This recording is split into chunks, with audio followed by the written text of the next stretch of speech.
Gotcha. Where did these, well, let's say the first time, where did these events usually happen at? Puff's house, Cassie's house, hotel, like, where did these events happen at? I was all super high-end hotels. Gotcha. So, I remember it was the Trump Tower, the London Hotel, Boy, it was really getting busy. Hotel. It was another hotel, Central Park West. I mean, like, really getting busy. They were all along the lines of super high-end, super sweet. One of the suites, man, in the London Hotel. It was so crazy when I got out of it. I Googled it, and the joint was like 30K a night. Wow. I've never seen nothing like this in my life. Heavy change. The hotel room looked like, you know that scene in the Titanic when they walk in that ballroom and the stairway where it comes down? Like the hotel room was crazy. How often did they call you or book you? Like I said in my text, I can't remember the exact amount of time, so I estimated between 8 and 12 times, but it would be like every few months, but it would be a Friday, Saturday, Sunday. Like I would come Friday night, then it'd come back Saturday night, then come back Sunday, and then I might not be called for 3-4 months, and then it would just pop up. So at the time, I thought they lived out of town, you know, she would call me from the Nah, it was right around the corner on you, pimp. Out of state, and she basically said, yo, can I hit you when we're in town? Hitting her with the knockoff Cali number, man. I mean, hitting them with the text now number out there. Peter, because you've been asked these same questions, I just want, you know, we have a different audience from what the interviews you've done, and some people may not know the trial or what's happening. So some of these questions I don't want to seem like it's redundant if you answer them 100 times this week. So I was reading that in the beginning, you didn't even know what was going on, or that it was even Puff was participating. Could you explain your first time going to one of these events? You ain't know. Yeah, so I really believe they were a married couple. Like when I got there, Boy, better be careful.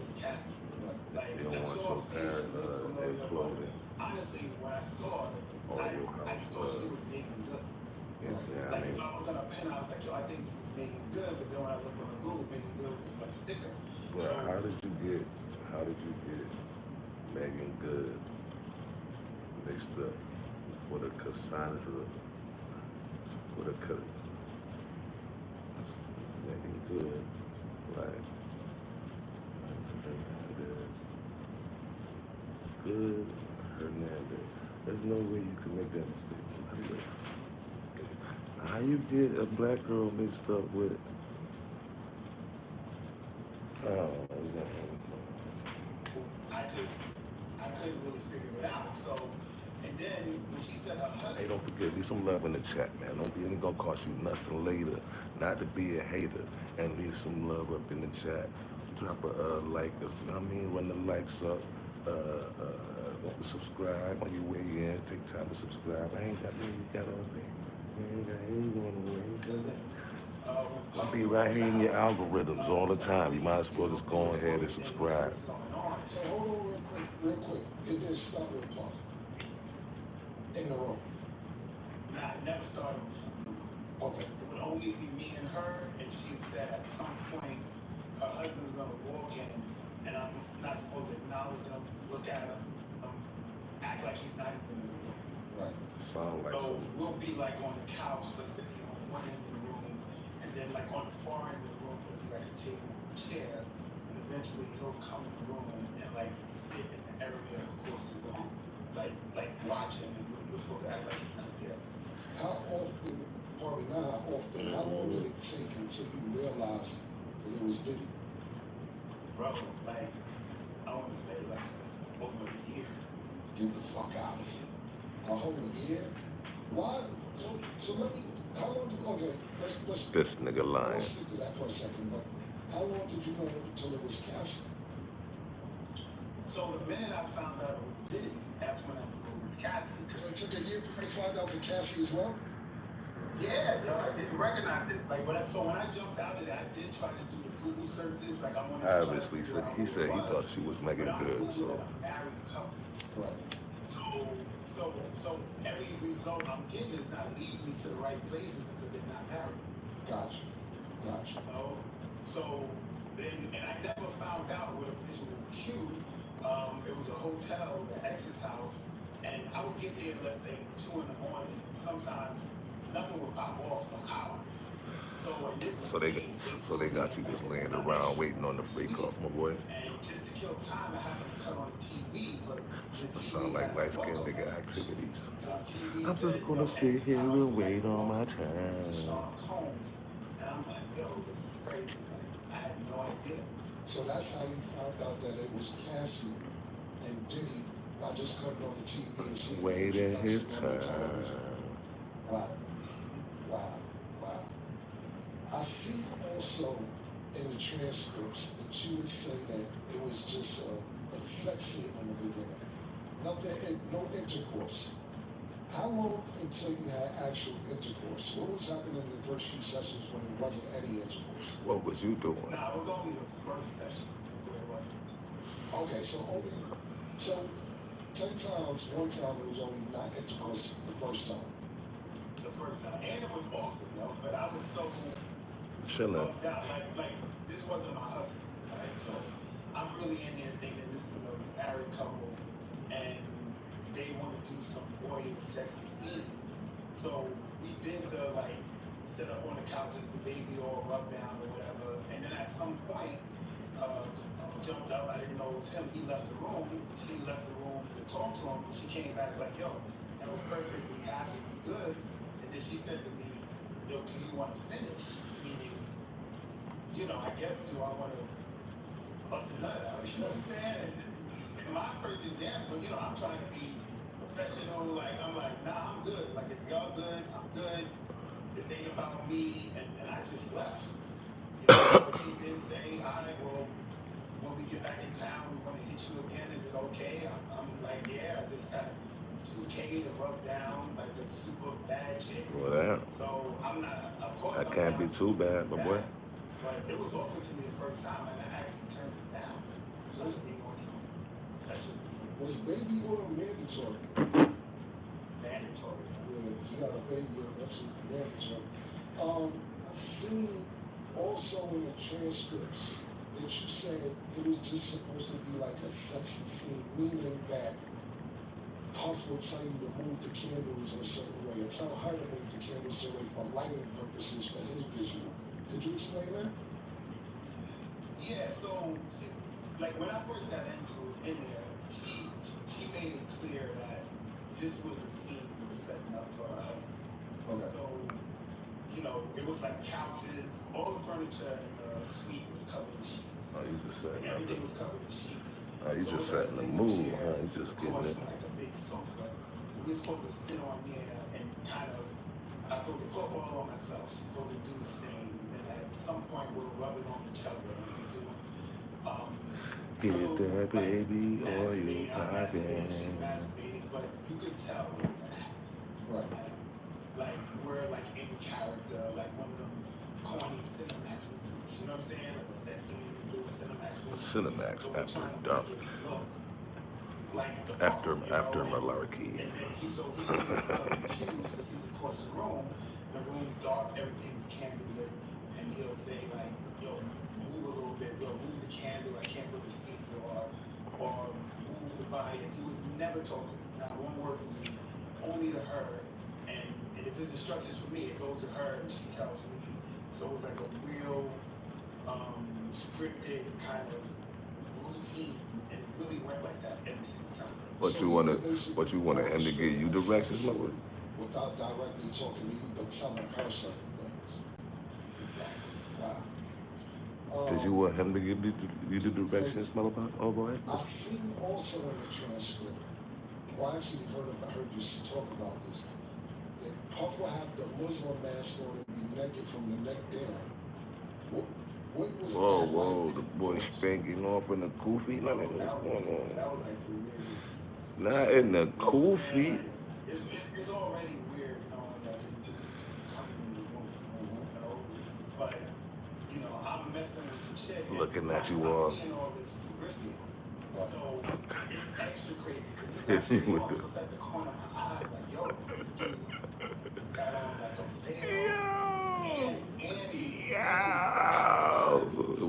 is going on here? It was definitely a difficult space to try to be in, but I difficult space. I'm greedy, I want this bread, you know what I'm saying? I'm looking at the scenario, and I'm trying to make it work, but it was tough, man, it was tough. It was just a veil. Somebody told me that a Yankee spit it over the veil. Everything was just covering the face to the course and naked from the neck down every single time. Every single time, man. So that's a little. Yeah, we just gonna, matter of fact, we gonna do this. Women wear, so we don't see anything but the eyes. But I think at some point, after like the year change, it was a while, we wore a veil for a minute. Right.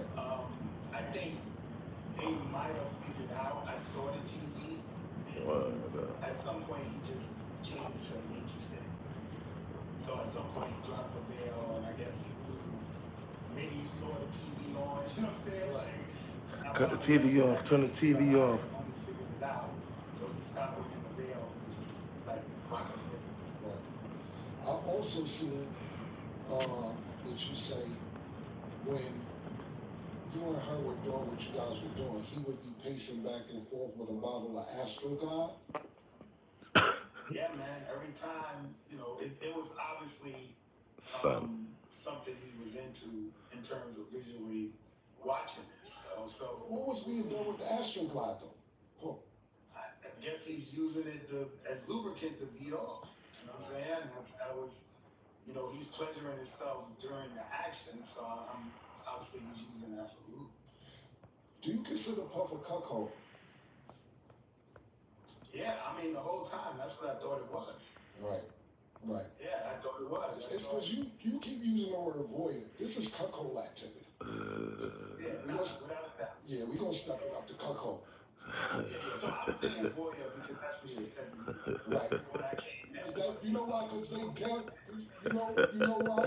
Because voyeur don't seem as bad as cuckold. So they downplay it. Yo, I'm just a voyeur. Nah, you was a official cuckold, because voyeur. I mean, you watching anybody, not your girl. Cuckold is when girlism is in play. You know what I'm saying? So, yeah, he sound cuckoldish, man. Did Puff ever participate? Nah, man. Nah, he stayed across the room.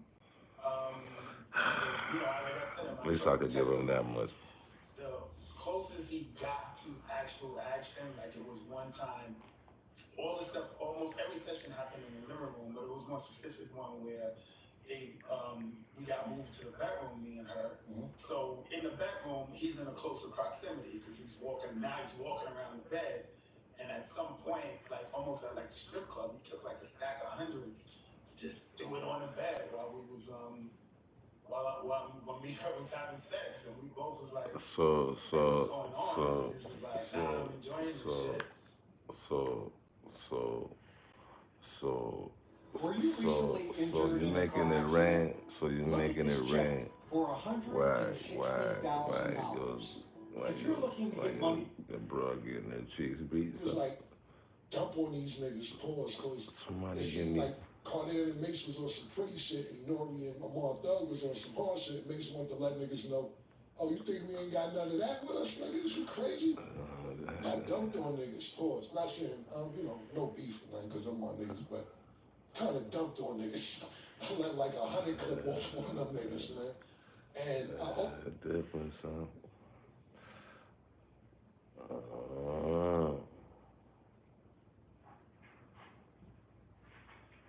Shit, crazy. That same day when he threw the stack of 100, right. Like we were on the bed and I started out, I'm eating a box, right? And after you would tell it was like some excitement, some connection. So when I pop up, she's scooting towards me for the penetration, and she kind of looked at him, and he was like, "Yo, go ahead, have a good time." And I was wild reckless. I just was what it was. So it was only one time you went raw, you repeatedly. Let's say that was the fourth time, and then it was every time to the last time. Gotcha. Gotta go raw Corey, Cassie, you like that, my nigga. Some of my co-hosts, they got a couple questions for you, but I got one more question before they ask you a couple questions.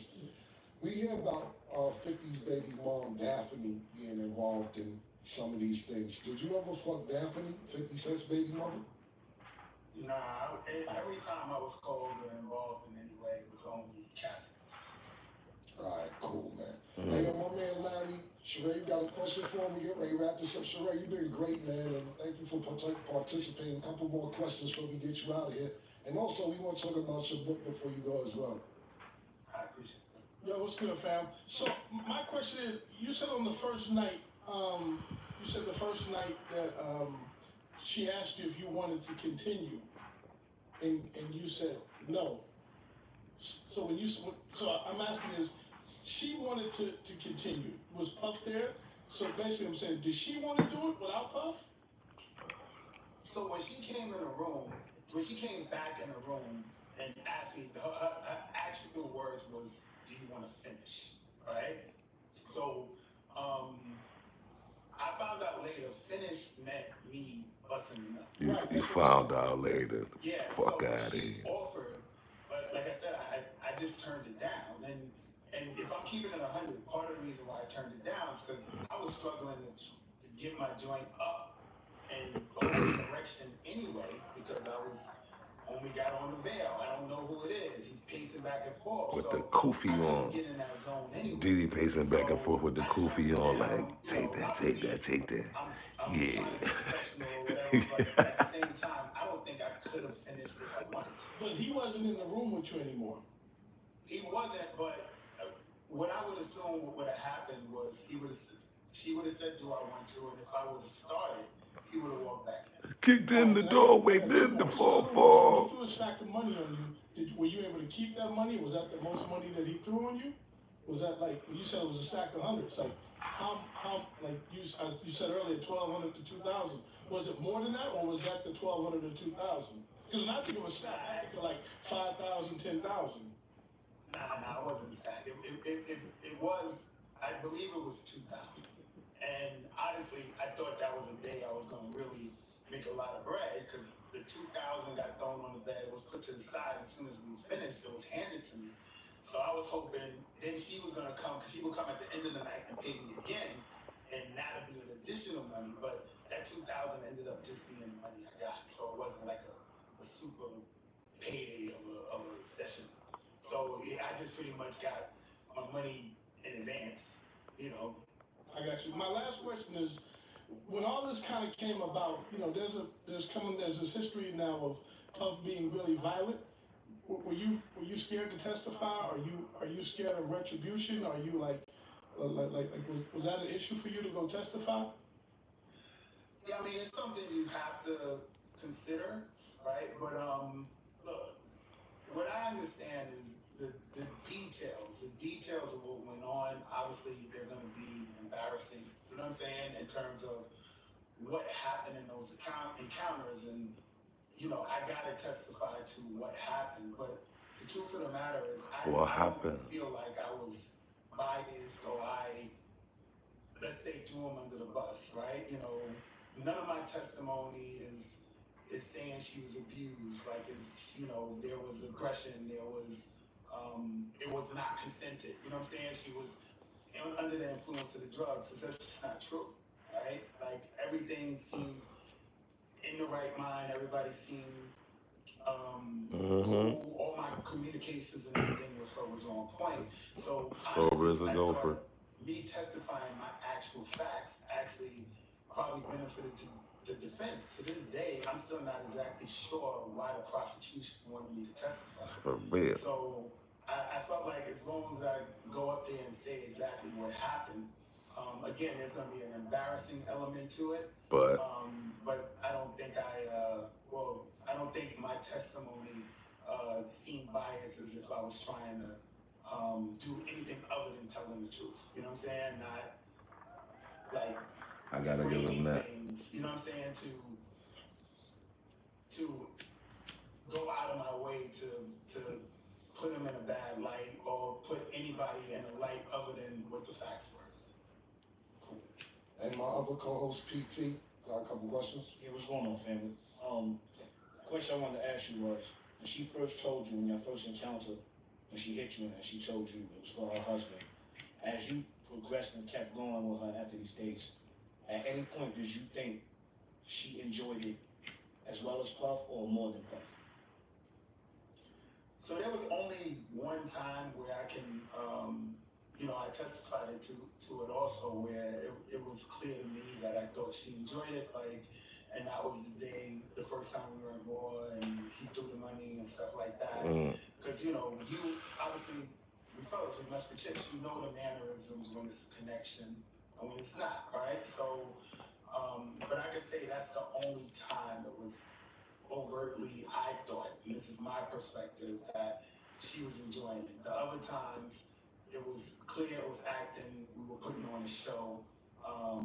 Not that she was against it, but, I'm not going to, go on no ego trip, oh, she was loving this, she was loving me. You know what I'm saying? I didn't get those vibes. We were putting on a show. All right, second question. When he gave y'all permission to go raw the first time, right? Because you said it continued after that. Once you started going raw repetitively, you had the nut at when you came in there. Yeah, so I didn't get the instructions from him, but it was instructions from her, specifically. Every time I nutted, I had to nut in or around the outside of her, so on her clit, on the lips, everything, and to that degree, on the outside of her vagina. And that was clockwork. It had to be done like that every single time. And actually, it was kind of mandatory. The session could not be over unless I nutted and I had to nut on the outside of her vagina. You couldn't leave until that happened?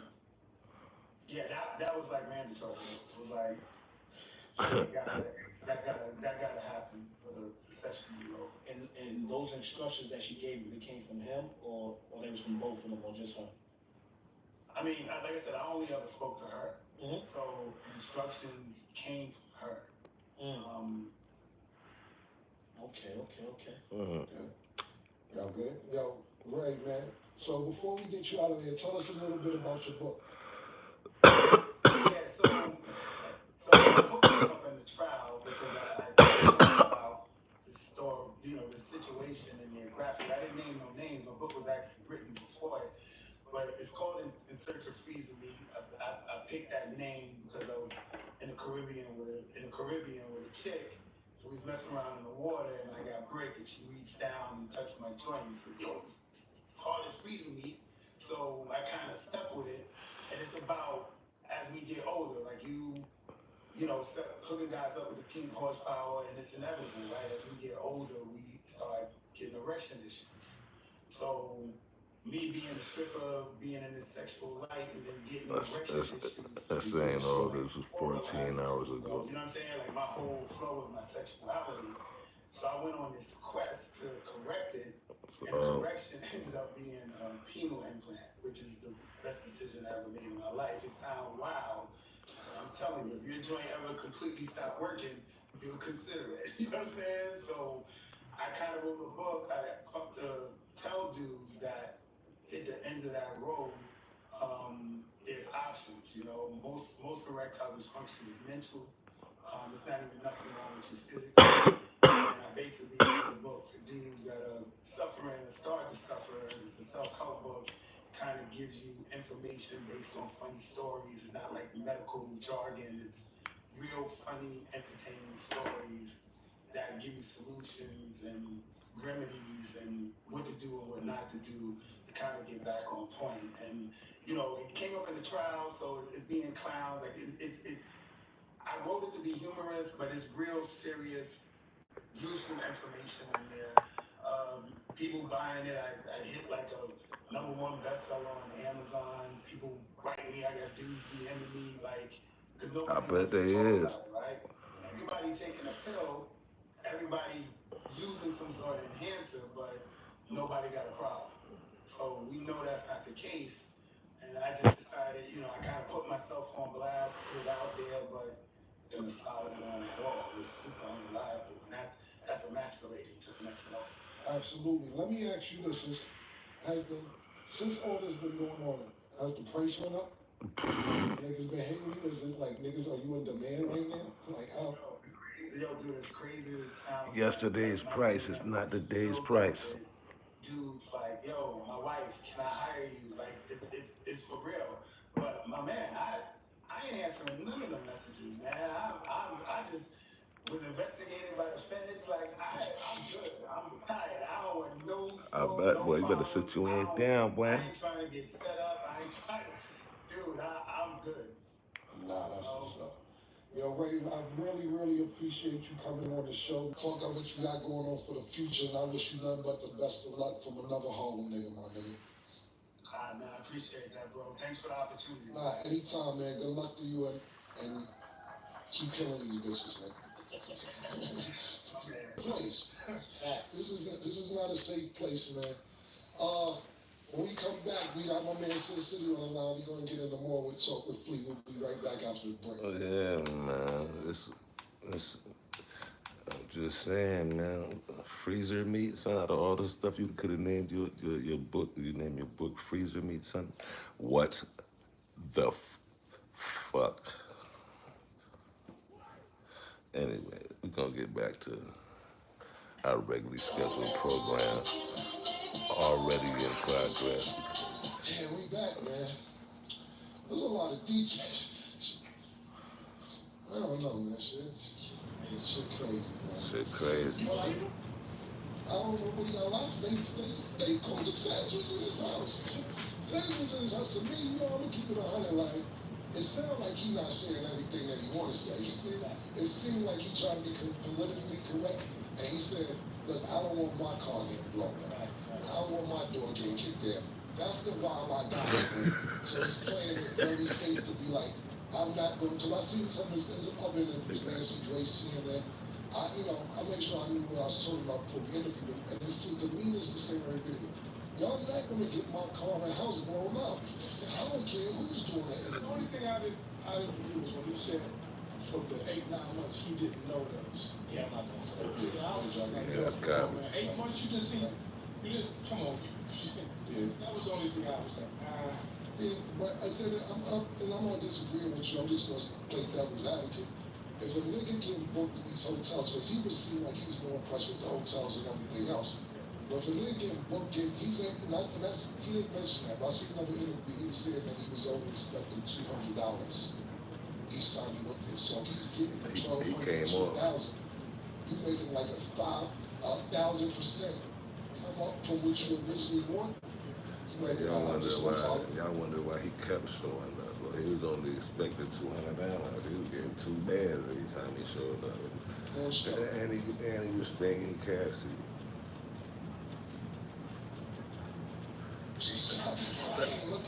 That's a dub for the punishment. He's gonna put this. I only wanted 200 and I'm leaving here with 2,000. Let me just follow instructions and shut the fuck up. That's the only reason I would say that, but I'm not disagreeing with you guys.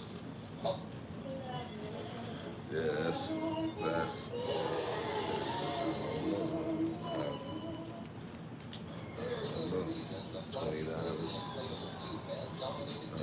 $200 to $2,000. And you only expected him. Yeah, but then he was only expected to dance too. So I don't know. I think he knew what he was doing for the show. You can't tell me he knew what he was doing for the show. But that's same time. What's that man is living? I ain't mad at him. On round one right now. Next #1 fan. My nigga Sin City in the building, baby. Still got that blue and orange up. Y'all gonna get off my next tour, man. Hey. I told you a certain time that we had a guest, but I wish you could have chopped it. Did you hear any of it? Yeah, man, it was wild. It was kind of wild. It was wild. Yeah, man.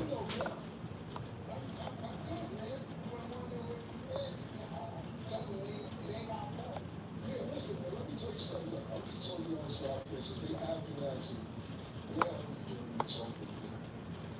the last 3 weeks I've been working on something very close, maybe longer than that, for Tory Free. And not saying it was hindering the episodes, but I was just trying to make a splash pause, and deliver this news to y'all. And hopefully this week I can deliver the news, but I don't think the John was y'all thinking we slacking, and we not doing what we're supposed to do. I was just trying to wait on this announcement. But at the end of the day, we can't wait. We got fans want to know what's going on. So that's why we came back. We can do what we like to do. And the announcements will come later. We can tell you announcements later. But what's good to see how you feel about the Knicks? They said, you know what they told me? They said, we're good. You know what they told me? They said, Knicks are now.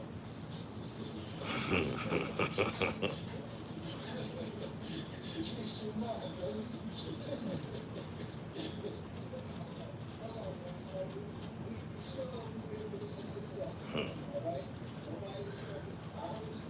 Come on, man. Stop making it.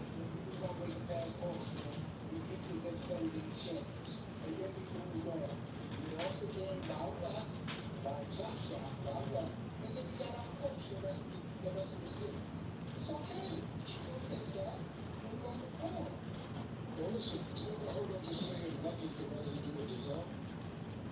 No, I never heard of it. See, that's what I'm saying. Sometimes luck is the residue of desire. Let me explain what that means to you.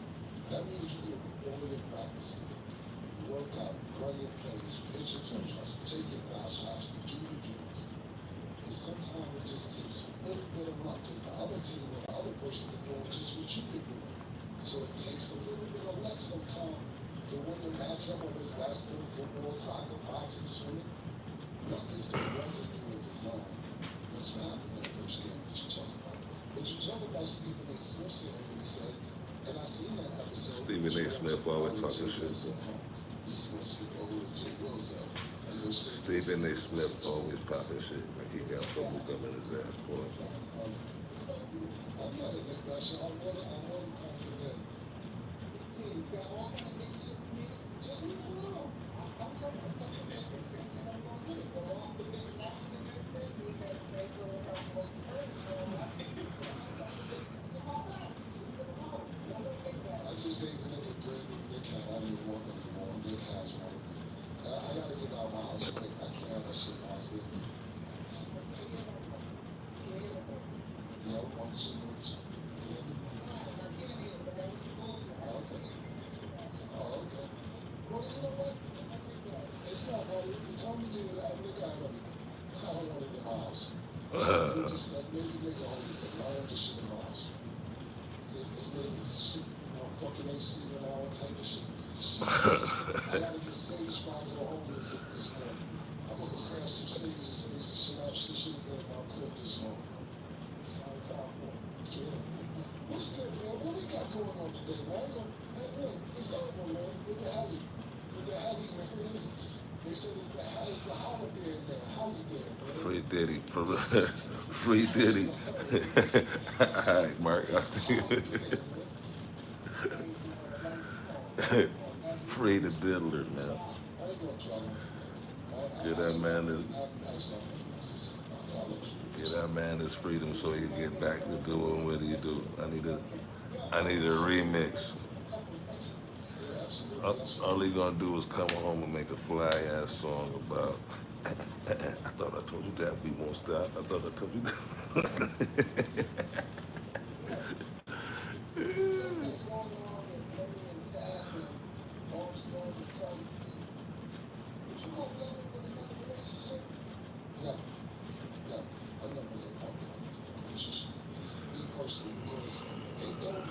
Right, Mark?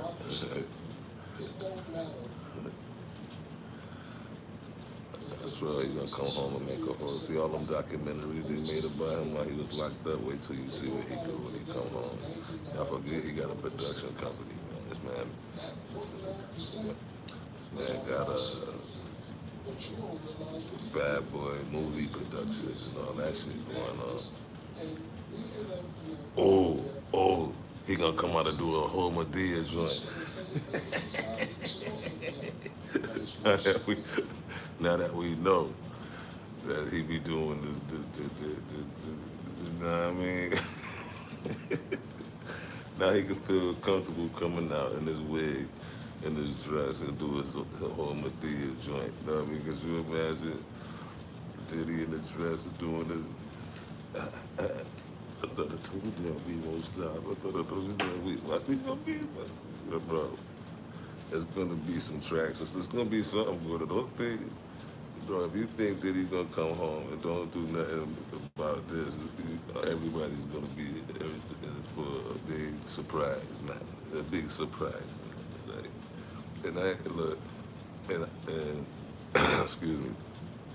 This is just me. This is appreciate it. This is just me thinking, like, in my head, stuff that just goes on in the neighborhood, right? Like, ain't none of my business. Like, half the stuff he was doing with these people, they was doing it. They claimed he was doing shit to them, and they came back to get it done again. Like, I can see it's just, like, if somebody do something to you and you mad, you leave. You don't come back. You know, and keep coming back. And keep coming back. And that's the same, like, pattern with all of these victims that we hearing from. Like, oh yeah, I came back. At least I hear that. She got a text message of 2 days ago saying, like, you know, it was nice to know you and all that good stuff. She's my best friend and all this good stuff. Oh yeah, but that was after he, huh? Yeah, that was after. Like, what are you talking about? What's going on? Like, I'm trying to figure out why you still in this man DMs after the fact that you saying he did you dirty. Let me find out you bullshit. I'm trying to find out what's going on. It's a whole lot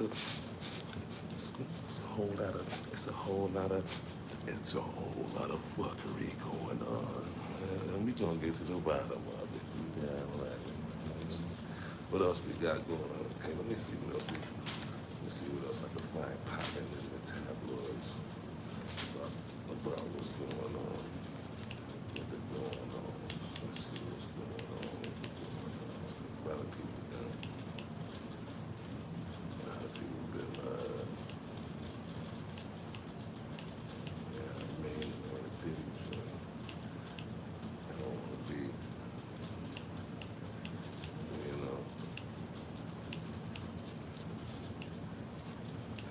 me is I see shit from both sides. You know what I'm saying? I know toxic relationships when I see them and shit. Like, you're not gonna get me to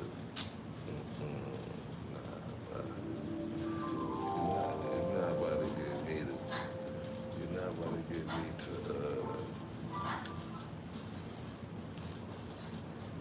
follow that way. That Me Too bullshit. That Me Too bullshit. It used to be once you break up with somebody, you walk away. You go get pregnant by somebody else, and you keep walking. You gonna walk away, get knocked up, then come back a couple of years later saying, hey, I don't like what you did to me. 10 years ago, so it sounds corny. I don't like the way your forces look at you got there. Sean, what's going on? See, that's the worst part of the breakup is watching your ex-flaws with the next one. And I can smell that bitch in her blood, man. Beyond what we thought, but everything's suspicious. Everything. So Diddy found not guilty of all the charges. I'm going to his welcome home party. I mean, he ain't gonna do this no more. There's gonna be some normal party there. No, they're gonna do this again. He said hold on. Hold on, let me go back. Let's get the suspicious guy. with Diddy. Oh, he said he gonna have some normal parties now. He said he about to do that no more. I'm going to the welcome party. Yeah, everything's suspicious to Diddy now, man. Beyond what we thought, man, everything's suspicious to Diddy. Crazy. So Diddy found not guilty of all charges. I'm going to his welcome home party. I made that one. He ain't gonna do this no more. There's gonna be some normal parties now. He ain't going back there. Nah, you gonna do this again? So you think you're gonna do it? Oh, no. After what we have heard and what possibly hear some more, man, that ain't never gonna be the same. Okay, now do you think he can shake back in 4 or 5 years since society have a short attention span? No. Man, ain't nobody gonna forget. Man, nigga like before nigga put calm rules on me, man, nobody gonna forget that. No.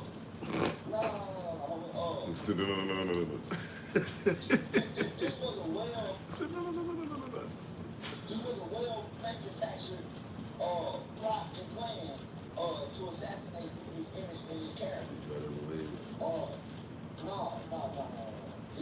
This wasn't intentionally done. They intentionally got this. He might as well just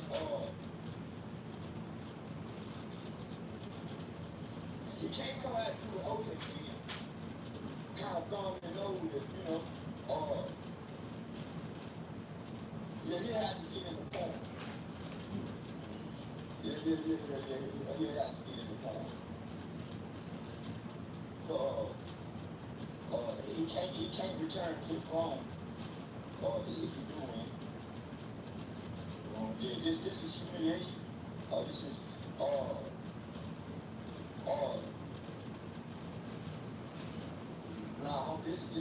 this is the type of humiliation and crucifixion that they putting on before that's showing other black people. Don't y'all get out of line. This ain't got out of line. We used to like people. We brought into our world. We used to have people go get. Now, I'll do that thing about this. He got world leaders he been seen with. World leaders, politicians. Everybody loves that hip-hop dancing. Everybody loves that hip-hop dancing. That's why they named Elvis. When Elvis used to, his hip trying to go crazy. He's swinging his hip like it. In their mind, this what that thing, that big old thing. So that's how the world sees us, the way we move our head. Yeah. So think about Chris Brown, the way Michael Jackson, they see us the way we dance. So it's a fascination and infatuation with that dancing hip-hop. So they can't come get this damn. Why do you think they like to have them all white parties with everybody in it? Well, they get to see that dancing. When the niggas go dancing, it's loose and the men is short. You can see the boys. Yeah, man. So they come and get all my best niggas and bring them on party boats with mansions and all white parties and linen and hope they got socks on. So they comfortable. Man, shit. So who else can gather? It's like Epstein going to go get all the kids for them. We can't, but we gonna sneak to an island and party with them. Hey, that's not, you got 7-year-old back there. So they party with them and say, hey, you know I like it over there. They begging for that dance. So nigga, Puffy was they on the hook for the elite. For them to go get the best in the entertainment. Whether it's rapping, football niggas. He was the president, he was the spread, but they entrusted, put in position to go get, and he gonna keep their secret. And he done kept their secret. He ain't told on nobody, he ain't gave nobody up. Why you think everybody hush her now? He was the only. They still ain't telling He nothing. ain't the only freaking motherfucker in Hollywood. Why you think the whole entertainment world is silent on purpose? Because he was the one that would go get all the like the party album with the good dancing, good So body. did he escape? That the white folks can't go pick up on the street. They can't go get over it. They can't act, they gotta keep it a secret. So when you come here, Puffy got everybody's secrets. If he want to get out, he can drop some names to get out. Yeah, I believe that. But he'll come up dead. Like Epstein. But he got everybody's secrets. And he was entrusted. They about to let Diddy go. They gave him Ciroc, nigga, they gave him everything. They gave him everything. And then, nigga, he got too big for a prison. Started trying to tell them, and what was that? Was it the Grammys? One of them, he gave a speech to all the powerful elite white people and started telling them how black people, y'all, they go, man, they were silent, just listening and looking. And he's trying to chasten them about what they're not gonna, what they need to start doing. Nigga, happened, he forgot. He must have forgot. Yeah, he got videos of us and this and that. I'm sure he does. We'll send the FBI in now to seize all the videos. Once they seize the video, delete me off there, you delete him off there. Now, if J. Edgar Hoover was still alive, he go extort the politicians, only the entertainers and celebrities. But now, homie, this is a dog and pony show, and he the fall guy. Mm-hmm. So do you think Cassie owed Diddy his money back when they signed that non-disclosure, but now she's testifying? 130 million, like he gave that. I thought they would be like, okay, keep it. I ain't gonna keep you. Gonna keep my word. And you done made this whole man. Man, you can't make no whole man and think this whole gonna keep my word. This is real. Nigga, hold him, man. Nigga, this shit a storm. Man, she ain't nigga, yeah. Nah, she don't owe him the money back. She earned that money. That's why he should go free. That ass. He compensated his for what he did to him. Made it right in the end. It's called restorative justice. She got retribution. Yeah, he restored the whole. Nigga, what be saying? Yeah, man, free my guy, man. I don't even like. Free my guy. I'm a Tupac. I don't even like right is right and wrong is wrong. And they wrong and Diddy wasn't wrong. Yeah, he wasn't wrong. For what he did in the hallway, he wasn't wrong. They went back inside. That's what make it right. Fighting always don't went together. Always, and man, that's me. Can't take that out of the relationship. So when it's all said and done, do you think Diddy or Cassie still have a place in the entertainment industry? No. Man, everybody gonna whisper about them when they come around. They gonna smile and talk to them, but when they leave, they say, hey, man, they here now, it's over with. It's over with. Diddy biggest play is sending his life rights for a movie. Yeah, a movie, it's his autobiography, yeah. Okay, now. I think his mom already got that. Thoughts on reports that Tory Lanez His mother got that. in prison. I say, man, listen. He signed all that over to his mother already, so they can't get. He ain't got to sign it over. His mom already got that, the likeness and all that good shit. So. He ain't supposed to did it and get stabbed by a nigga with life. I mean, who him for? I'm not the goddamn body. That's why I say, man, in jail shit. Oh, that's what happened in jail. Much rather be stabbed. So boy come out good. Yeah, he got stabbed and he lived. So technically, He won. I'd rather be stabbed than violated. You know what I mean? That's all right. Let's. That should be the next poll. Would you rather be violated? Or would you rather be poked out or poked up? Poked in. Be poked in or poked out. Yeah, would you rather be poked in or would you rather be poked out? That's gonna be the next poll. So do you think you shouldn't have been making no more albums? Every promoter making probably mad. Then they with them drum machine beats, you should have brought out the goddamn heat to the penitentiary, making calls from the jail, and they trying to smuggle dope in this motherfucker and cell phone shit, and you got this heat in this motherfucker. Probably what went on. I don't know. I ain't no jailhouse nigga. I don't know about jailhouse politics. I'm just assuming. Okay. Yeah. Now, with his 10-year sentence, you think that he made enough music and money to hold him over till he get out? Don't manage the money enough to do that. It ain't put nothing in the portfolio and investments to sustain that, and you ain't bringing no. And your family at all. The people you got your overseeing ain't gonna be able to hold on that long while you there young. So who do you know who typically covers the inmate bill with situations like this? Do you like The goddamn taxpayer. Okay. The taxpayer, man. I would put it on the inmate's family. I do like Mexico.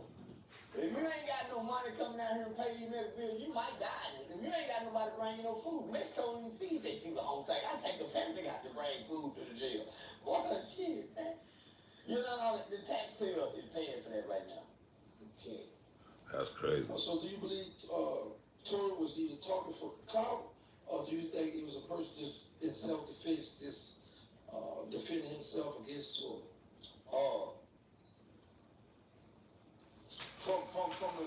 From the little amount of understanding that I have, Mexicans just can't kill niggas, and niggas just can't kill stab on Mexicans. Mexicans want to come and ask the people, say, man, your people done this. I don't know, homie. In my mind, it's supposed to be a war, a race war in that jail. Mexican and staff, and somebody have been in here helping get free. You've been putting money on nigga books, he's been in here helping. And SA staff is supposed to be an SA war. A violent war behind his heel. But women got weak. How SA get your staff?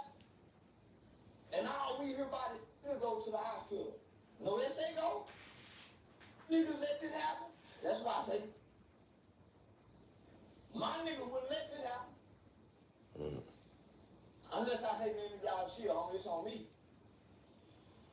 But now, even still, we supposed to have a crash out that's willing to go to war with SA and them in California behind Tory, and nigga Tory supposed to be innocent, and he been in here helping, was why he in here. Got the heart.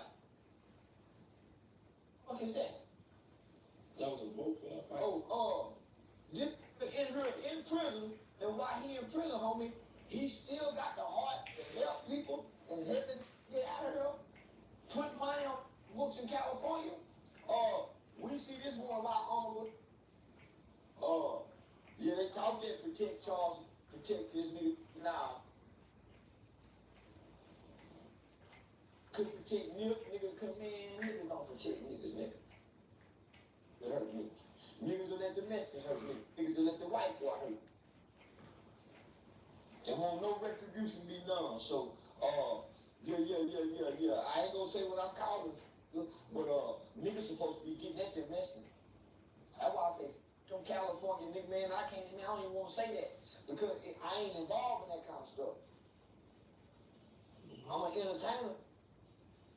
But that's all I'm saying, homie. How is it that we can anybody can hurt us? So in my mind, I say black people are like the pigeons of the world.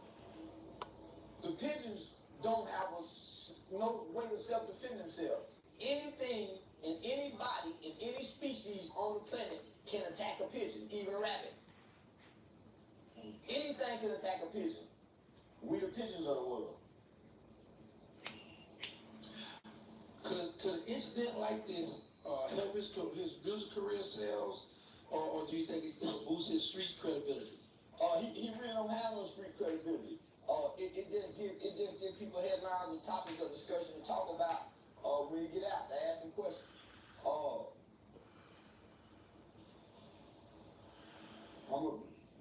Well, you ain't got no street credibility over here. You a Canadian, my boy. You be lucky they don't deport your ass as soon as you get out. I can't imagine Real what spill. prison is like.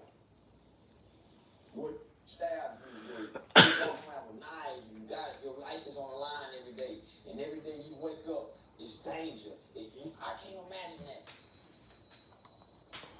My brain cannot imagine it, homie. I can't imagine being stabbed, homie. And I can't stop this motherfucker from stabbing me.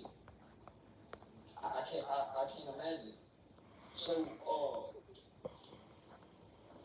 I don't know how that can help any career if he ain't a gangster killer rabbit. Okay, now this is a good one right here. Is it good or bad for the media to publicly share stories about high-profile inmates facing violence behind bars? Yeah. Because you can't take away our constitutional rights for a right to freedom of press. Simple as that. Got a right to report to him. You ain't got y'all report Charleston every time he went to jail. Every time he went to jail, so why not? Hell yes, right. So also, do you think it helps bring awareness, or just instruct the situation, like, to help the youngsters, like, this is what goes on in prison? No. The media reporting crimes are not trying to help the youngsters. Media reporting crimes aren't. They amping that shit up. No, this is to report crime. The sensationalism, we're not trying to report. They telling you who's up in the story. We're here to report crime and negative stuff. That's why you're tuned in. That's why you tuned in. We don't care. We want to find out this celebrity in jail. This is great content for the network. This is about views, people. And if we report this, no matter we're gonna report it. You think the person who leaked Kobe Bryant airplane crash? You think that person when they took it to the news station reprimanded them? They said, you're wrong, we shouldn't do this. They said, great, why don't you put it out? Hurry up. Sharice was good. Man. Welcome home. This ain't about your feelings. This is about evoking your feelings to get you to tune in. So that's why they do that.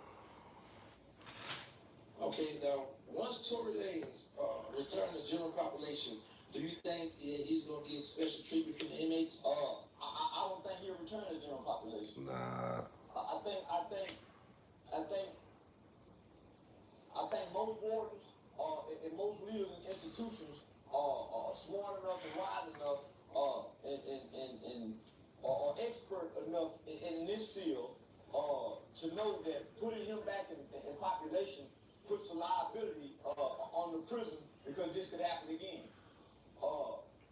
No jail wants that liability, and no jail wants the kind of attention that he brings to the jail. No prison wants that. Unless we let locked up MSNBC come in. Other than that, we don't want the kind of attention.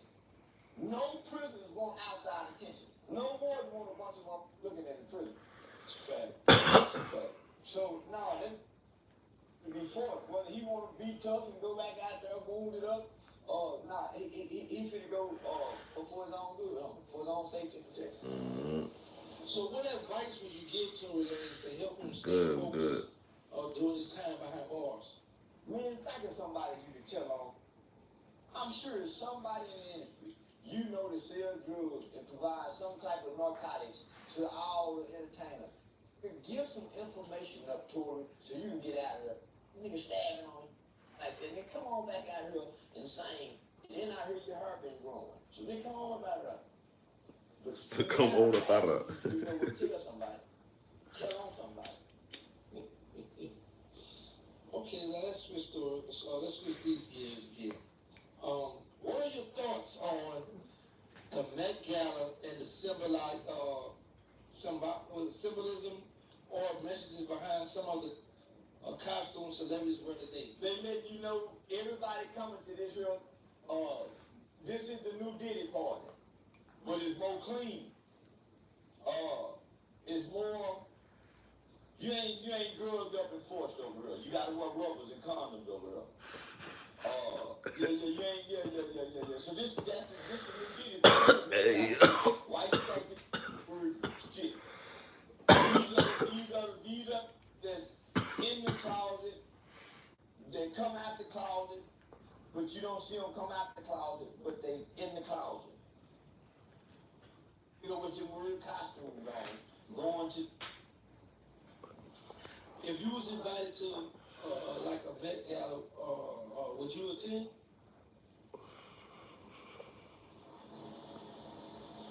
What do the Met Gala do? I don't know. Somebody asked this question. No, I wouldn't attend. Not that I'm against homosexual activities, but I think that. That's real. I think fraternity. Puff Daddy was like, he was like the soundtrack that half of us growing up, for real. Yeah, no. Yeah, I told you, it's the new Diddy. All right, Andre 3000. They dress like that. You could go back in Diddy archive right now and think about what was you doing, like just go all the way back, just play different content he came out with. Cause remember, he didn't come out with just rap. This dude came out with just as much R&B at the same time.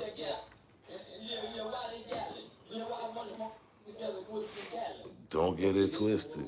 Andre 3000 wore a piano to promote his album. If you attended, would you go to promote? Yeah, for real. Let's put a pin to that. Andre 3000 at the Met Gala, walking on the red carpet with a piano strapped to his back.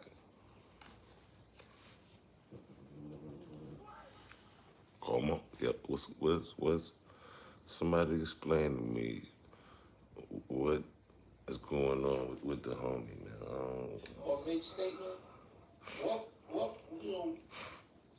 What caused? I'm going with my Timberlands. I'm coming with that white thing. I'm coming with that. Y'all see me at the Met Gala, I'm going with my Timberlands. Halfway tied, dragging the laces, all on the red carpet,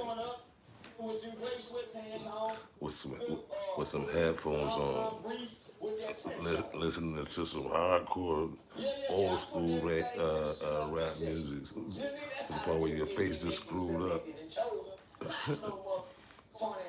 And excuse me, can I ask you a couple questions? Yeah, now I'm bringing that elephant trunk to the gala.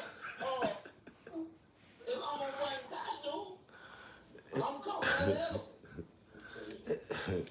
And here we have Rasta Master at the Met Gala on the red carpet. What is that you're wearing?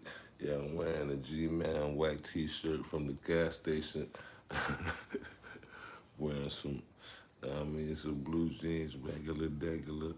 I got some Timberland jeans right now, halfway tied up, dragging the laces all on the red carpet, banging this old school joint in my headphones. Hold on, let me just my favorite part. That's how we do. Can I ask you to be like, shh?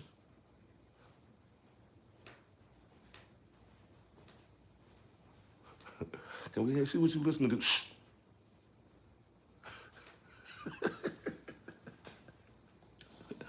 Okay, now let's switch gears here. What's your opinion on the Catholic Church process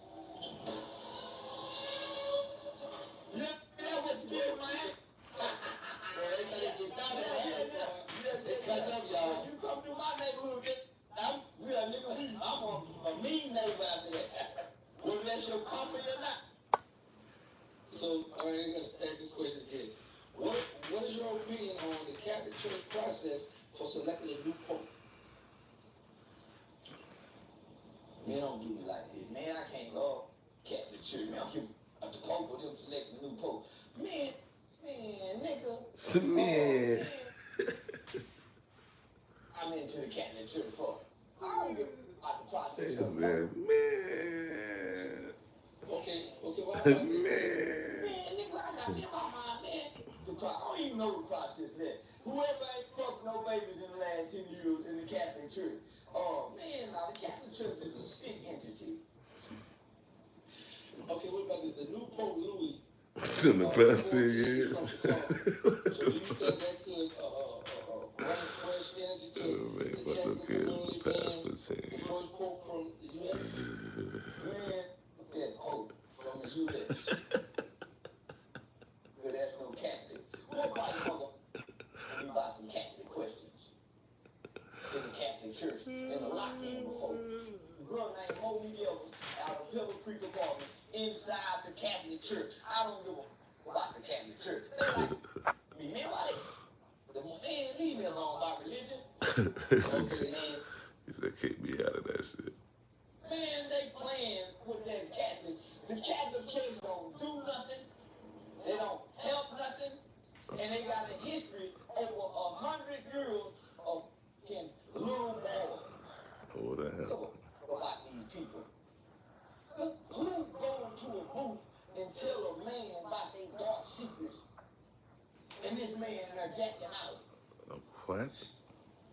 Smoking crack, getting hit up. And he hollering Father and the Holy Spirit and trick you with a white collar. I'm on board. Man, them dumb ass Catholics. Nigga, nigga, what is that to be a white person question? Okay, You gotta got man, come on. you criticize certain preachers. How do Catholic tradition compare to what you see in black mega church? I ain't never seen nothing like. I ain't been to no mega church, and I ain't never been to no Catholic church. I ain't no church no one going mother. No shit about what going on inside of no mother. Going. All what go on inside the Catholic wall. Nigga, I found the Lord is to picked up a prostitute, little old crying mother, 25, she 19, 20. My baby mama had that, my baby mama had just got paid, and I got the money. And I picked it up from Walker. We went back to the apartment and prayed together. And I got saved that day with a hope. She knew how to pray like my mama. How the Holy Spirit. Oh, yeah, she definitely bigger in New My York. baby mama pregnant with my son. Then I caught the Holy Spirit after I got out there. Then I felt the Lord in that prayer. That's how I knew God was real. Man, I'm gonna give. Yeah, I'm definitely still bumping Puff Daddy right now. I'm still bumping Tory Lanez right now. I'm still bumping R. Kelly right now. Like, come on, are you gonna stop listening to R. Kelly? Come on, man, stop playing. God does not exist in a building or a book. He sent Jesus and Mohammed to deliver a spirit where you grab hold of the spirit, but you gotta watch a person with the spirit. You can't learn from no book, you gotta watch it in the person with the spirit. That got your attention. So I don't know how to compare the Catholic Church to the mega church. I just know I heard my mama say one time that religion and man's tradition make God's word void.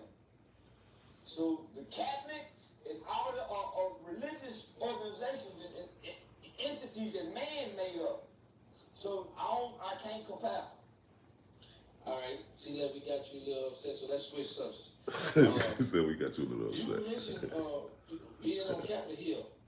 So were you representing an organization or you were just advocating independence? I was part of an organization that was called Campaign Fair Citizens for Youth. Right, so you can look this up based out of Washington, D.C. So I became a part of that organization. So they reached out to me. A lady by the name of Miss Jody. Jody, Xavier, so Xavier is running it now. So I became a part of campaign fair sentencing for youth because I was a youth who was sentenced, right? Under the Texas Juvenile Determined Sentencing Law. So by me going to Washington, D.C. and becoming a youth advocate for campaign fair sentencing for youth, I got introduced to Xavier, who had just started. He's out of Chicago, man. Xavier, one of them, Shalom name, L. McBeth Ray, whatever my nigga name is. So, and shout out to, man, good nigga.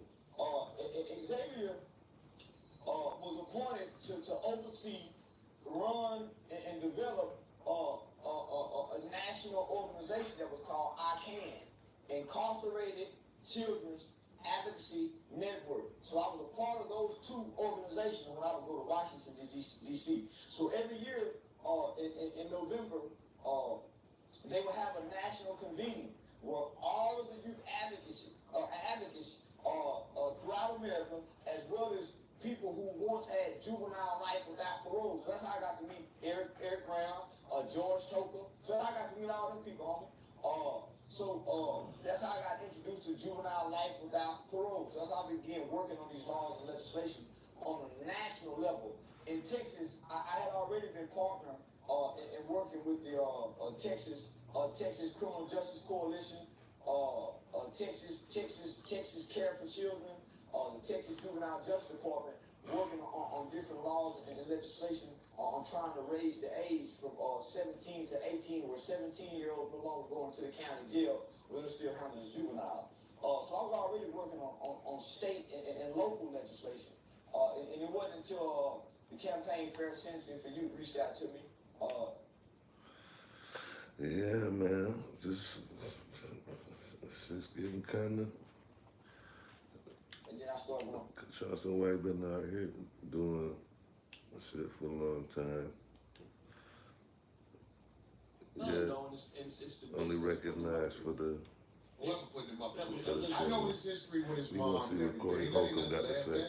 We know he grew up rough. Yeah, He grew up rough. But I think people are born with the urge to be on the Victoria side of the game. I think you're born that way.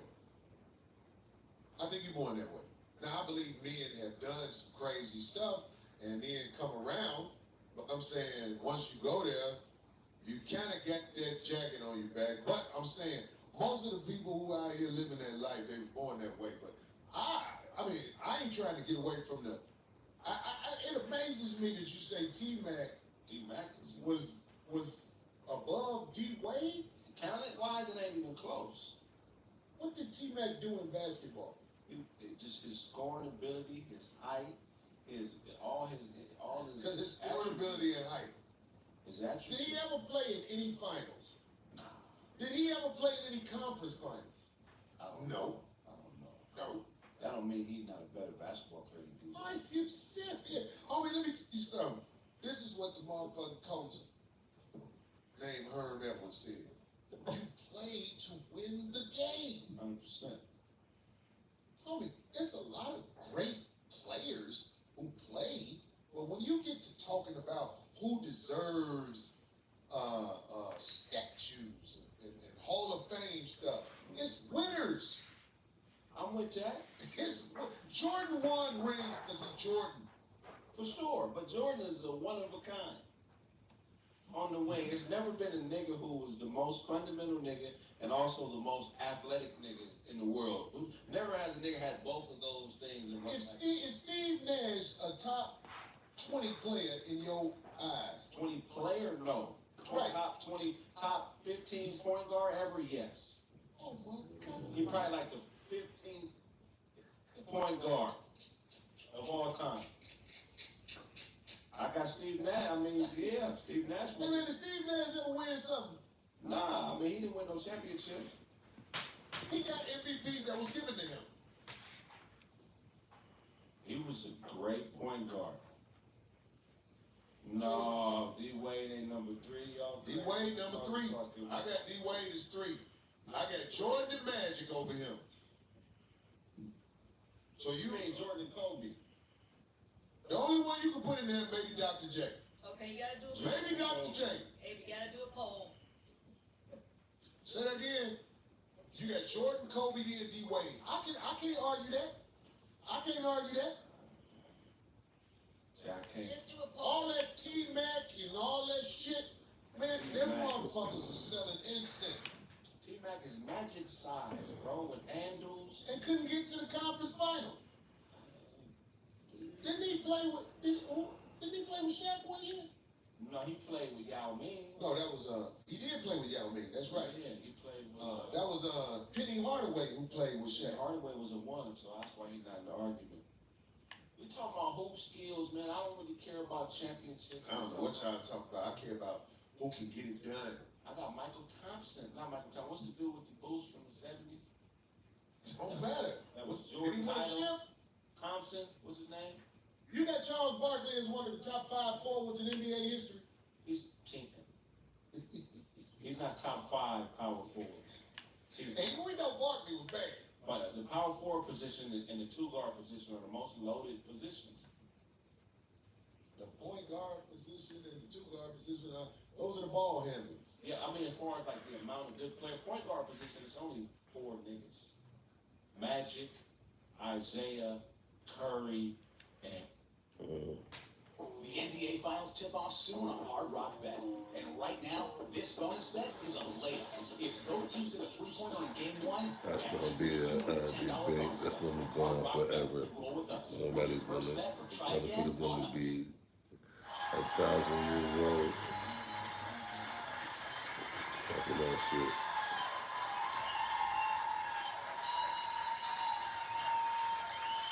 We're gonna talk with Patrice O'Neil now, see what he talking about. Oh, shit, take me wrong.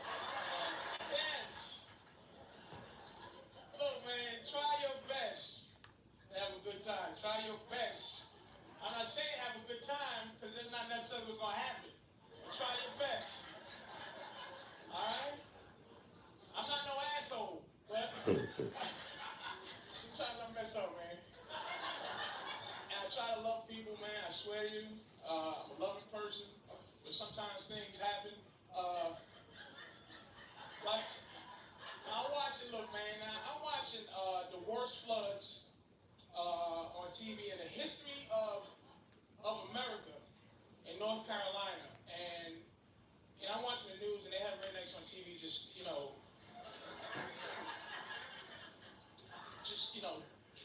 drowning, and they were being interviewed on the news, like, God damn it,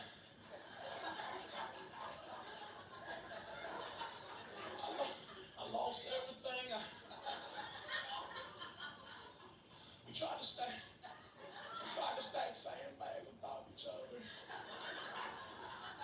but it didn't work. The water just overtook our efforts, and I lost everything. My dog died. I didn't know what to do. And I swear, man, I'm not no asshole. I started crying, I cried because I couldn't give a fuck. I tried my best. I really did. I'm like, oh, Jesus.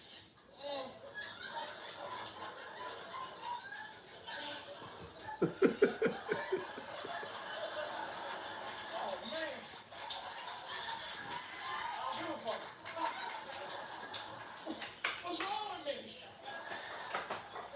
It's painful. But let me tell you something, man. Here's the thing about why I said try and have a good time. Because when you get adult, all you can do is try to have a good time. You know what I'm saying? Remember the good old days when you was a kid and you see somebody with a funny shaped head and you pointed right at their head like it was nothing in you to stop from pointing at that funny head that made you, oh, jeez, look at that funny shaped head right there. It wasn't that bullshit in you to stop, like now we adults, you still want to point at a funny shaped head, but now I can't point at someone's funny head. But your first feeling is your real feeling. You understand? That other shit is you trying to trick God some way, and they're thinking you're a wonderful You know what I'm saying? But that first feeling of, look at that big funny head, that's the real. You know what I mean? Now, I'm watching a talk show, they had the 1,000-pound man on, right? He was 1,000 pounds. That was it. Now I'm 300 pounds, so that means this dude was 3 of me and another dude with pneumonia. And he was just laying there. What are you doing? That was his job, just to be on the show and just with his big 9X t-shirt he had on, and he was just and people were in the audience crying. You know what I mean? They just, you know, oh my God.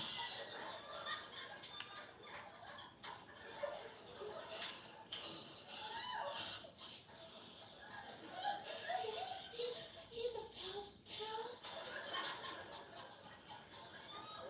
What happened? Exactly. He ate, so he couldn't move no more. You don't catch 1,000 pounds. Nobody stick you with a dirty needle and give you 1,000 pounds. You eat. Motherfucker, that's a half a ton. Now I did my research. A half a ton is a baby killer whale, or a full-grown sea lion is 1,000 pounds. You know what? We kill horses for less. For per acre, we'll shoot a horse. But we let this dude grow till he's just useless. Look, I got rules to my factors, right? This is my rule. This is my thing. If I eat, and that's why I'm gonna kill myself, because I'm taking up too much of your air and too much of your space. If under my stomach I start to grow an ass in the front, I'm gonna kill myself, because I know that I'm not gonna lose and do what I have to do to lose an ass in the front. I'm having trouble getting rid of the real stomach. I'm not gonna exercise to remove an ass. This dude, that's not gonna turn your drawers backwards because it fits better. Your drawers fit better because the ass is nicer. You see people like that with an ass in front. All right, whatever, right? But this dude, he had titties everywhere. Am I lying to you? On his neck, on his shoulders, his elbows, and I was getting horny watching. I was sitting there like, you don't want to. I'm like, man, this is full of titties.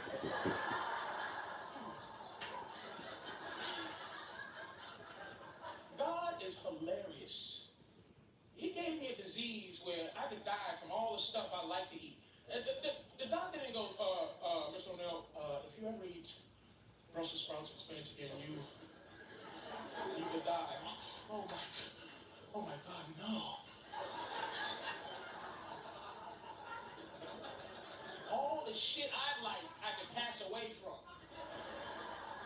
A pack of cookies could kill me. Now, I found out 5 years ago I was diabetic, so you figure I haven't eaten cookies in 5 years. But it's not the case. I'm walking through the supermarket and I see some white chocolate covered Oreos. And that's death. You understand? That's heroin and coke and everything for me. And you figure I walk right by like, what the fuck is this? This is, I can die from this. Put this play here. But it's not, I'm sitting there, I'm shaking, I'm praying to God. I'm praying to God for the strength. I'm wasting a good prayer not to eat cookies. I'm not praying that people in Africa get food. I'm like, oh God, please give me the strength not to eat these cookies. And I'm lactose intolerant, but if I eat these cookies, I got to. So, but I don't want to die, but you got to tell yourself something to make you feel better. Like, you know what, fuck it, I don't need both my feet. One day I'm going to lose weight. It's harder when you get older. When you get older, it's harder to lose weight, man, because, now I have to lose weight to stay alive,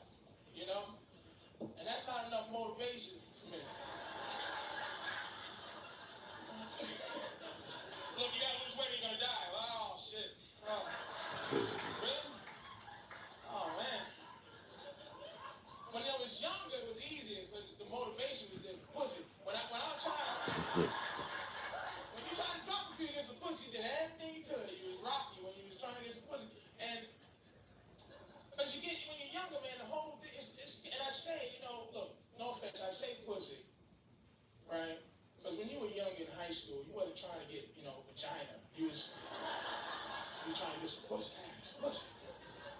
So you try your best to just, so I tried everything, man. Everything in the world. And I used to look at guys, role models. Dudes were my role model who got girls. They were good at it. Meaning they got girls, it wasn't even an effort. Like if your name is Tony, girls could not. This is the sign where you're one of those dudes. Girls can't just go, hello. They got to sing your name. They have to. Hi, Tony. This guy, cold and smooth Simmons. This guy. My watch is broken. You can tell time by measuring the sun's distance from the horizon. Yeah, man. And I'm sitting like, damn, this dude Tony in high school, he get dates. He would get a date, I swear to you, I used to watch him like a hawk. He'd smack a girl in the back of the neck. And she'd be like, ouch, motherfucker, and look back and be like, Tony, why you hit me in the back of the neck?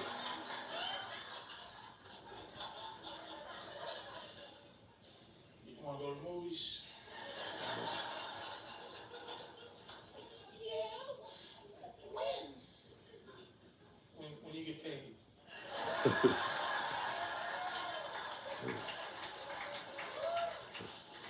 used to be in the back watching, looking, yeah. Yeah, that's it. That's how you do it. That's how you get girls. Smack them in the back of the fucking neck. What was I thinking? Because I used to do all type of shit. I was poetry, man. I used to write poetry to get girls out. And pictures, the pictures too. Like if I wrote, I cherish you, I would draw a chair, plus ish, an eyeball. I draw an eyeball and a chair. Oh, that's so cute. Look at that. That's wonderful. But this new shit, I'm like, But whatever he did, that wasn't my shit. It didn't go like it. You ever watch the original Frankenstein? And the little girl, he was playing with this little girl had a flower and she threw in the water and it floated. And Frankenstein just went, and he took her and threw her in the water, but she was sunk. And he's just like, he getting burned and shit with torches. That's me, hitting girls in the back of the neck. I was anxious and it's just, I always find a way to hit her in the part of the neck that makes her fall in a coma and smash her face open. Everybody's like, what the fuck is wrong with you?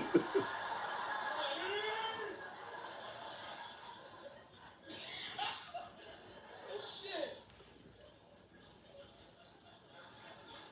Women bring all type of stress to motherfucker, right? Oh, come on, stop. Damn. Women don't want to be sex objects. Reconsider. From time to time, reconsider. Because it helps us. It helps guys. It helps us out of this violent street. We got guys that they just get violent. Anytime I'm getting violent, I see a woman with a nice ass. That shit calms me down. And it brings men together because a nice ass is some kind of thing that men have with a nice ass. You can't enjoy a nice ass by yourself. If you see a nice ass alone, it's no good. You can't. You need somebody else. You're looking, but you start looking for somebody else.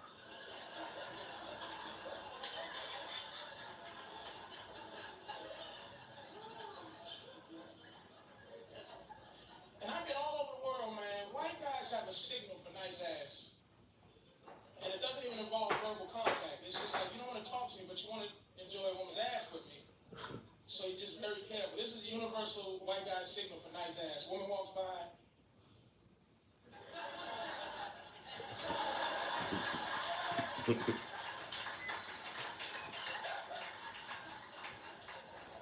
Don't confuse that with nice titties. Nice titties.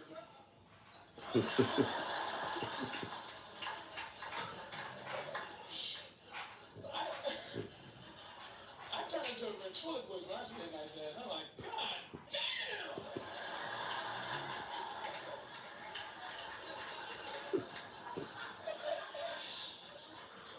Oh, shit. Y'all can help us, ladies. I'm serious. Well, we got that violent street shit. It's the strangest thing. You ever get violent for nothing? For no reason? Isn't that a weirdest feeling? You understand that somebody at a bus stop or something, some dude you don't know, you look at him, hey man, how you doing? You look back, hey, good. You look back again, your brain's like, hey, you know, it'd be a good time for you to punch him in the side of the fucking head. And you're like, what? To yourself, what the fuck are you talking about?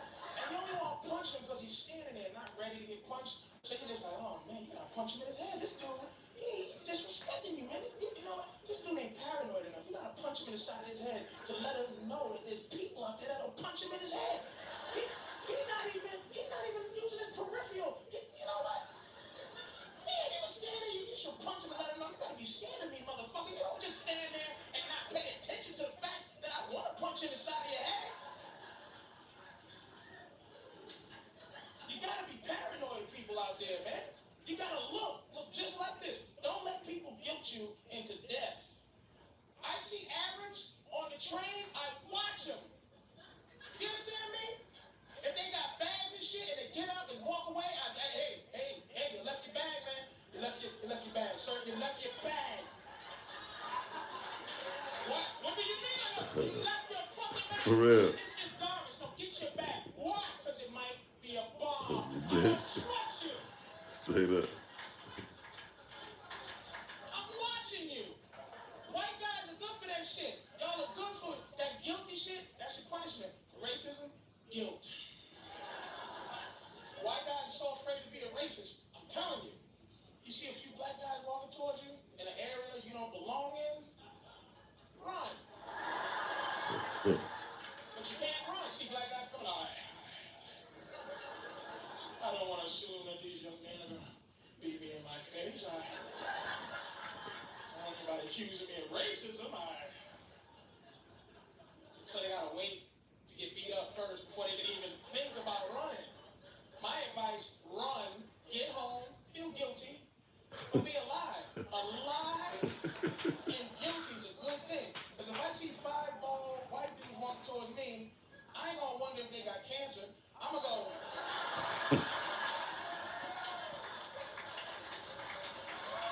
like skinheads, we're getting the fuck out of here.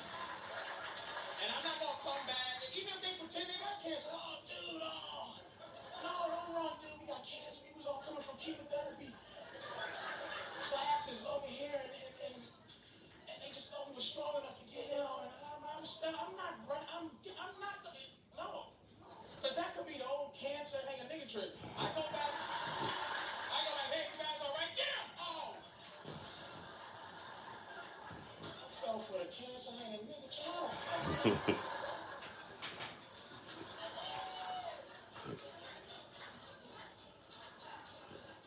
I get paranoid delusions all the time about going to prison for shit I didn't do. You know? Like, white women make me very nervous. And not now, because it's witnesses, but I'm talking about at night, white woman's walking towards me, and she could be nervous, you know, oh, Jesus. You know, getting that fantasy going, big black guy, hope he doesn't grab me.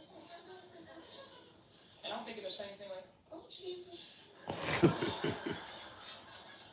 I hope nobody kills this white lady, because I'm going to get blamed for this shit. That's great. You're great. I'm here to save you. I'm good. Cool. I think we should see other people. You know, if you could just let your hair down a little bit down. No. You're so far away, I can't hear you. The home with Duncan is where you want to be. That's crazy. You inspire Lexus to chase a higher standard. Because the greatest measure of an automobile is how it makes you feel. Oh, really? Is the streaming home of talk. Come on with the ass and whatnot. You know, slide right through PG streaming now only on Peacock. Yo, just gave me 4 back-to-back Five back before they even gave me a skip. Five coming to feel like count. I keep my receipts. I collect receipts because it's a trail of where I've been during the day, during the week. It's a time, it's a date, it's a place of where I've been, and I don't go more than a half hour without buying some shit. Ever. Because you can kill somebody and then make it back to where you gotta be in a half hour. So every 15 minutes, I buy something. A candy bar, whatever. Hey, can I get a candy bar? Hey, thanks. Can I get the receipt? A receipt for a candy bar? Why? I need my receipt for it. I don't have a receipt for candy, man. Look, I need my receipt. No receipt. Give me my receipt. I don't have receipt. And then I don't really need it because now we're arguing and he remembers me. So I'm like, fuck you too. What time is it? 5:15. All right. All right, I gotta go. Remember my face, asshole. I will. Yeah, that's right. Remember this fucking face. That's right. That's right. Remember this. Take a look. That's right. That's why I don't litter. I don't throw garbage in the street ever, and not because I care about the earth, but I'm afraid I'll be walking through the park drinking soda when I'm done. I'll throw that shit away to fly over a bush and land on some dead white woman's head with my fingerprints on the fucking can. Now I'm the Pepsi Cola rapist because I'm fucking lazy. That's just my luck, laying right in the head, look like evidence, just sits there. The chances of that can landing right there are 85 million to 1. You are. Oh, come the fuck on, man. That's why it's good to have a girlfriend, man. It's good. You see what you put me on? You know, women are the best, man. My girl, we at this point now, though. I love my girl, but we at this point, it's like we've been together a long time. We're not married. And we went from early 20s together to 30s, and it's good for me, but for her now, she's panicking because we don't have kids, and she's like, I gotta have a baby, all right. I don't have any eggs left. All my eggs they're no good. You gotta hurry up, and I gotta listen to her panic, and I don't know what to do, you know, because my sperm still comes out. You know, I still ejaculate, but it don't come out like when I was 18. I felt the difference from now to when I was 18. That shit, it came out with purpose and anger, like, you know, my fucking sperm was like, you know, where the motherfucking egg at? Where's the egg? I'm trying to get somebody pregnant. And her egg was young and didn't want to be pregnant. You know, a little scared. I'm like, hiding in the uterus, telling all the lesbian eggs, tell them I'm not here. She's not here. Why don't you just leave her alone? Why don't you just leave? Stop stalking her, man. The fuck out there. I'm trying to get somebody pregnant.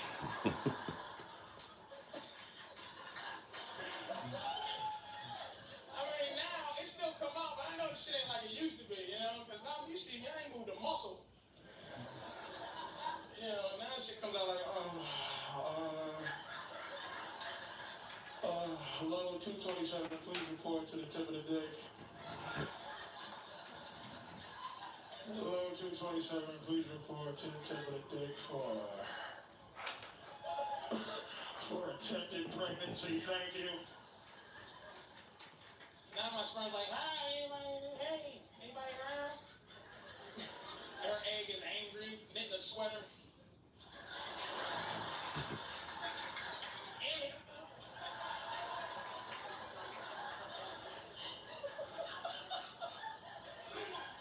I think I masturbated on my real good sperm away anyway. You know, all I got left really is some fucking bank tellers and a couple of security guards left in my sperm. All the real good citizens have jerked off, man. I've been jerking off in the shower, so I'm surprised a baby hasn't crawled up the drain yet.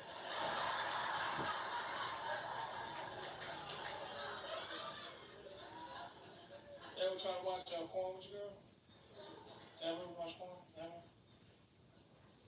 just introduced porn, you know, to our relationship.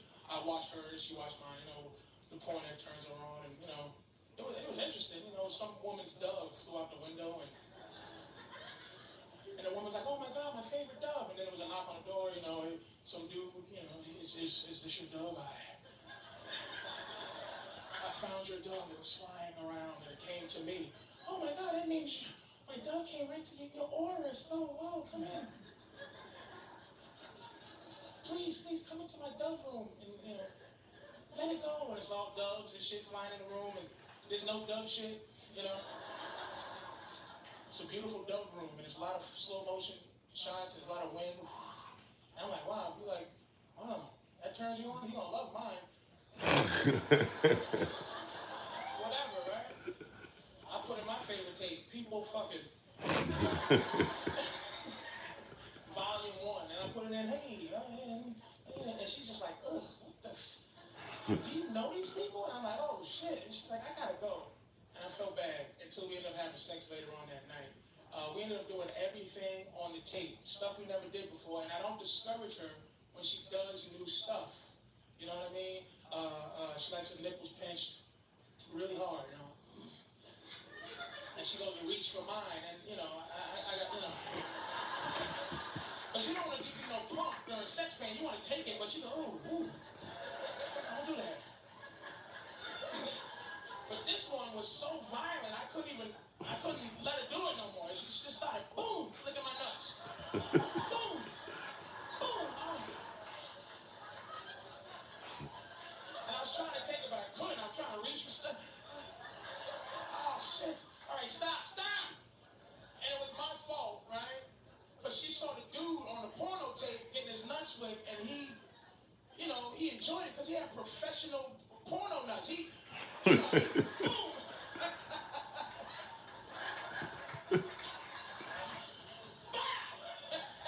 Punch him. The best thing I ever seen on a porno tape in my life. This is I swear to you, the best thing. Nothing can beat it. This dude is having sex with this girl, and he looks at her and goes, hey. Start counting down from 30. And she's like, 30, 29, 20. You know, she starts, you know, messing up numbers. 40. I'm sorry, I forgot. And he just goes like this. Hey, that's okay. Just start all over. Now I'm like, what is he doing? I'm sitting there watching. It's not even a porn no more. It's a real movie. It's a mystery thriller now. I'm like, there.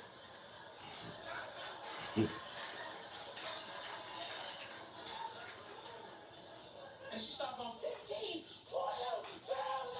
It took an hour and a half. She finally gets to 1. When she gets to 1, he pulls out and comes right on cue. I gave him a standing ovation. I was like, oh my God. Oh my God. Did anybody see that? That's dick control. That's power. You look at your girl and go, hey, pick a number. And she goes, why? Because that's when I'm going to come. 1,000. And if you can go 999, I tried with my girl like the next day after I saw it. It's like, yeah, baby, stop counting down. Woo, from 3. Hurry up. 2, 4.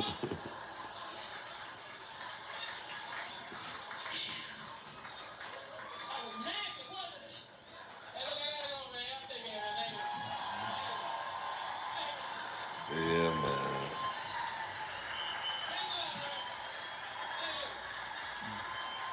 I'll check you out in the next one.